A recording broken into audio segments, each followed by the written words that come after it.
నువ్వు తప్పెక్కడ చేసావు అనంటే, యాక్టివిటీ క్రియేట్ చేసిన తర్వాత ఓకేనా?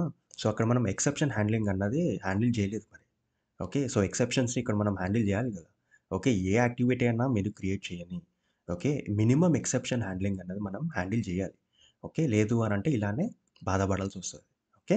రైట్. ఫస్ట్ ఆఫ్ ఆల్ మన రిక్వైర్మెంట్ తెలుసుకున్న తర్వాత మనం దానికి ఏది ఎక్సెప్షన్స్ ఎలా చేయొచ్చు, మనం ఎలా ప్రాసెస్ చేయొచ్చు అన్నది ఆలోచించి మనం వచ్చరికి ఏందంటే దాన్ని ప్రాసెస్ చేయాలి.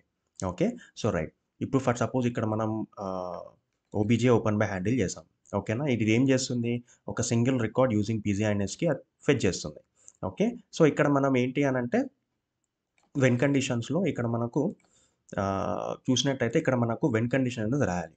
ఓకే. వెన్ కండిషన్ రాసిన తర్వాత ఇక్కడ మనకేంటి అనంటే ఇఫ్ ఇన్ కేస్ ఈ వెన్ కండిషన్ ట్రూ అయితే దెన్ ఇక్కడ మనకేంటి అనంటే జాగ్రత్తగా చూడండి ఇక్కడ మొత్తం ఎన్ని స్టెప్స్ ఉన్నాయి? 1, 2, 3, 4, 5, 6 స్టెప్స్ ఉన్నాయి. ఓకే. రైట్. సో, ఇక్కడొచ్చేసరికి ఏందంటే కంటిన్యూ వెన్స్. కంటిన్యూ వెన్స్ వచ్చేసరికి ఏంటి అనంటే ఈ వెన్ కండిషన్ సాటిస్ఫై అయితే కంటిన్యూ అవ్వమని. నెక్స్ట్ స్కిప్ అవ్వమని.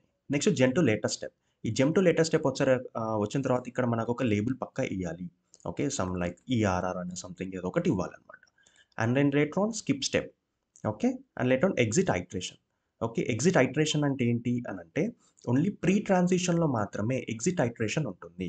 ఓకే. ఎగ్జిట్ యాక్టివిటీ అనంటే ఇంక కంప్లీట్‌లీ ఎగ్జిట్ అయిపోతుందన్నమాట. కమింగ్ టు ఎగ్జిట్ ఐటరేషన్ వచ్చేసరికి ఏంటి అనంటే ఈ ప్రీ ట్రాన్సిషన్ అంటే ఏంటి?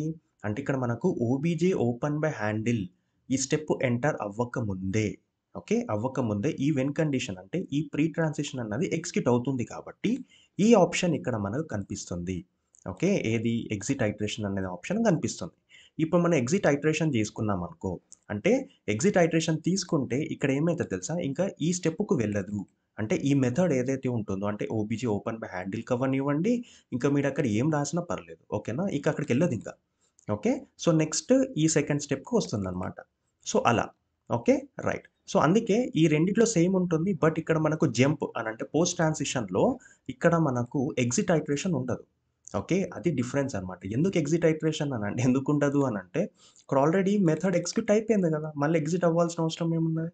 అవ్వకు. సో, అందుకే ఇక్కడ మాత్రమే మనకు ఎగ్జిట్ ఐటరేషన్ ఉంటుంది. ఇక్కడ ఉండదనమాట. ఓకే. So, right. సో, మీరు జాగ్రత్తగా చేసేటప్పుడు ఇవన్నీ మీరు ఆలోచించుకోవాలి. ఓకే. రైట్. సో, ఇక్కడ ఆలోచించుకున్న తర్వాత దెన్ లేటర్ ఆన్ ఆహ్, జంప్ చేస్తున్నాం. అంతా అయిపోయింది. ఓకేనా. సో, మరి ఇక్కడ మనకేంటి అనంటే కొన్ని ఓటీబీస్ వెన్ కండిషన్స్ ఉన్నాయి. అంటే ఇప్పుడు ఎలా అనంటే స్టెప్ స్టేటస్ ఫెయిల్ గాని, స్టెప్ స్టేటస్ గుడ్ కానీ లేకుంటే మనకు హాస్ ఎర్రర్స్ అని ఓకే. ఈ విధంగా మనకు కొన్ని వెన్ కండిషన్స్ ఉన్నాయన్నమాట. ఓకే. ఆ వెన్ కండిషన్స్ మీరు ఓటీబీ వెన్ కండిషన్స్ ఇప్పుడు మీరు యూజ్ చేస్తూ మీరొచ్చేసరికేందంటే ఎక్సెప్షన్ హ్యాండిల్ మీరు హ్యాండిల్ జేసుకోవచ్చు. సో, అలా.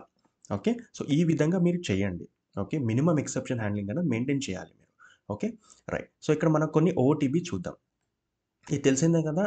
ఏది SVC add work object. Okay. If in case తెలిస్తే మీరు కామెంట్ బాక్స్‌లో మీరు మెన్షన్ చేయండి. ఎందుకనంటే లెట్ అదర్స్ నో. రైట్. ఇక్కడ చూడండి ఇది ఓటీబీ కాబట్టి మినిమమ్ వాళ్ళు ఇది ఎక్సెప్షన్ హ్యాండ్లింగ్ అని మెయింటైన్ చేశారు. ఇక్కడ మనకు చూసినట్టయితే some param dot page instructions not equal to null. Okay. Not equal to null ఉన్నప్పుడు ఇక్కడ ఏమవుతుంది కంటిన్యూ అవుతుంది. ఇఫ్ ఇన్ కేస్ ఫాల్స్ ఉంటే ఎస్‌సిసి అనే స్టెప్‌కెళ్తుంది. ఎస్‌సిసి అనే స్టెప్ ఎక్కడుంది? ఇదిగో ఇక్కడికొస్తుందనమాట. ఓకే. ఇక్కడికొచ్చిన తర్వాత దెన్ ఈ వెన్ కండిషన్ సాటిస్ఫై అయితే ఇక్కడికొచ్చి ఈ ప్రాసెస్‌కెళ్తుంది. ఓకేనా? ఇఫ్ ఇన్ కేస్ ఫెయిల్ అయిందనుకో ఇక్కడికొస్తుందనమాట. ఓకే. ఈ స్టెప్ ఎగ్జిక్యూట్ అయిపోయి ఇక్కడ అయిపోయింది. ఇక్కడ జంప్ కండిషన్ ఏం లేదు కాబట్టి నెక్స్ట్ స్టెప్‌కి ఆటోమేటిక్‌గా ఎళ్తుంది. ఓకే. మళ్ళీ ఇక్కడ వెన్ కండిషన్ రాసుకున్నారు. ఓకే. కొన్ని మనం జంప్ కండిషన్ చూసుకున్నట్టయితే ఇక్కడ జంప్ కండిషన్‌లో ఇక్కడ చూడండి get operation status okay. Not equal to ఇలా సంథింగ్ ఏదో ఇక్కడ రాసుకున్నారు. నెక్స్ట్ ఆర్‌బీకెళ్తుంది. ఓకే. సో, అలా మీరు ఎప్పుడైతే ఇక్కడ jump to latest step label mention చేసినప్పుడు ఓకే. సమ్ ఆర్‌బీఓ లేకుంటే ఇంతకుముందు చూసాం కదా! ఎస్‌సి అని సో అండ్ సో అని. ఇక్కడ మీరు పక్కా you need to mention there. ఇక్కడ ఆర్‌బీ అనేది మ్యాండేటరీగా ఉండాలి. లేదు అనంటే ఎక్సెప్షన్ త్రో చేస్తుంది. యాక్టివిటీ సేవ్ చేసేటప్పుడు. ఓకే. సో, ఈ విధంగా ఓకే. ఇదొకటి మనకు ఓటీబీ అని చెప్పొచ్చు. ఇలా మనకు చాలా విధంగా మనకు ఓటీబీస్ ఏది ఫంక్షనాలిటీస్‌లో ఓటీబీ యాక్టివిటీస్‌లో మనకు ఇట్లా మినిమమ్ ఎక్సెప్షన్ హ్యాండ్లింగ్ అన్నది వాళ్ళు హ్యాండిల్ చేశారు.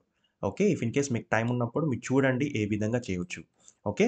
But my best suggestion is to have at least a minimum ఏది exception handlings in your activity. Okay. మీరు ఏదైనా తీసుకోండి. మినిమమ్ ఎక్సెప్షన్ హ్యాండ్లింగ్ అనేది మీరు మెయింటైన్ చేయాలి. ఫర్ సపోజ్ ఇప్పుడు మీ లిస్ట్ ఆఫ్ రికార్డ్స్‌ని మీరు డేటా అనేది ప్రొవైడ్ చేస్తున్నారు వేరే వాళ్ళకి. ఓకే. వేరే వాళ్ళకి ప్రొవైడ్ చేసినప్పుడు ఏంటి అనంటే వాళ్ళు ఓన్లీ వాలిడ్ పారామీటర్స్ అంటే వాలిడ్ ఎంట్రీ, వాలిడ్ డేటా అంటే ఇప్పుడు ఫర్ సపోజ్ స్ట్రింగ్ ఫార్మాట్‌లో మీరు ఇస్తున్నారు. లేదంటే మీరు ఓన్లీ ఇంట్ ఫార్మాట్‌లో ఇస్తున్నారు. అంటే ఇంటిజర్ ఫార్మాట్‌లో ఇస్తున్నారు. ఫర్ సపోజ్ ఇప్పుడు వాళ్ళు కన్జ్యూమ్ చేసేటప్పుడు ఓకేనా, వాళ్ళు స్ట్రింగ్ ఫార్మాట్‌లో వాళ్ళు ప్రాసెస్ చేస్తే మరెలా? ఓకేనా. అలా చేసేటప్పుడు మనం ప్రీ ట్రాన్సిషన్ ఇచ్చుకోవచ్చు. ఓకేనా. ఎందుకనంటే మనం ఇది ఓపెన్ అవ్వకముందే మనం ఏం చేస్తున్నామంటే వాలిడ్ డేటా ఏదైతే ఉంటుందో వాలిడ్ ఫార్మాట్‌ని మనం యాక్సెప్ట్ చేస్తున్నాం. అలా. ఓకేనా. నెక్స్ట్ ఎంప్టీ పారామీటర్స్ ఏదైతే ఉంటుందో అది మనం ప్రాసెస్ చేయొచ్చు. ముందే ప్రాసెస్ చేయొచ్చు. ఓకే. అదనమాట. Then later on OBJ handle మనం చేసాం. చేసిన తర్వాత నాకు రికార్డ్ ఫెచ్ కాలేదు. లేకుంటే నాకు ఉన్నది బట్ రికార్డ్ అందులో నాకు డీటెయిల్స్ ఏమి లేవు. అంటే నో రిజల్ట్స్ ఫౌండ్ అలాంటియి. ఓకేనా. సో, అలాంటివి ఉన్నప్పుడు ఏం చేయాలి? మీరు ఇక్కడికి ఓ జంప్ టు లేటెస్ట్ స్టెప్ ఏ విధంగా అయితే ఉంటుందో అలా చేసుకొని then you need to mention it as a label. So, అలా చేసుకోవాలనమాట. అంటే మినిమమ్ ఎక్సెప్షన్ హ్యాండ్లింగ్ అనేది మీరు మెయింటైన్ చేయాలి. ఓకే. మెయింటైన్ చేస్తే అప్పుడు ఒక యాక్టివిటీకి ఒక అందం వస్తది. ఓకే. సో, అదనమాట. ఓకే. రైట్.